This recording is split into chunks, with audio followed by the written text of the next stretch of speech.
تحب تعرف كيفاش طيح في السكر بتاعك؟ تحب تعرف كيفاش تنجم تضعف وانت تاكل في نفس الماكله؟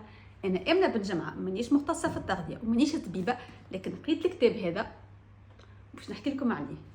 في الكتاب هذا يفسر لك الحاجات اللي طالعه السكر والحاجات اللي تسمن هما سو كيل زابيل لو بيك دو غلوكوز.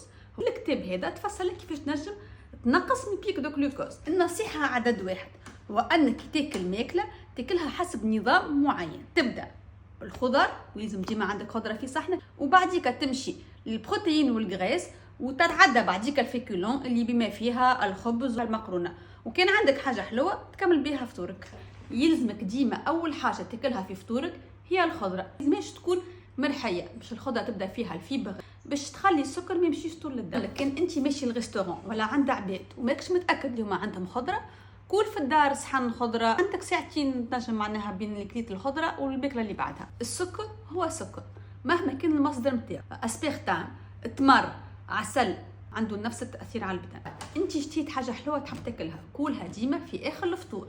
كان اشتهيت وما عادش تنجم، استنى 20 دقيقه. كان الشهوه ما طارتش، كول حفنه لوز والا كول شويه خضره، وبعديك كل الحاجه الحلوه. تتفادى جو بانواعه، حتى العصير الطبيعي. انا ما حكيتش على كل شيء، اهو الكتاب كنت تحبوا اقراوه.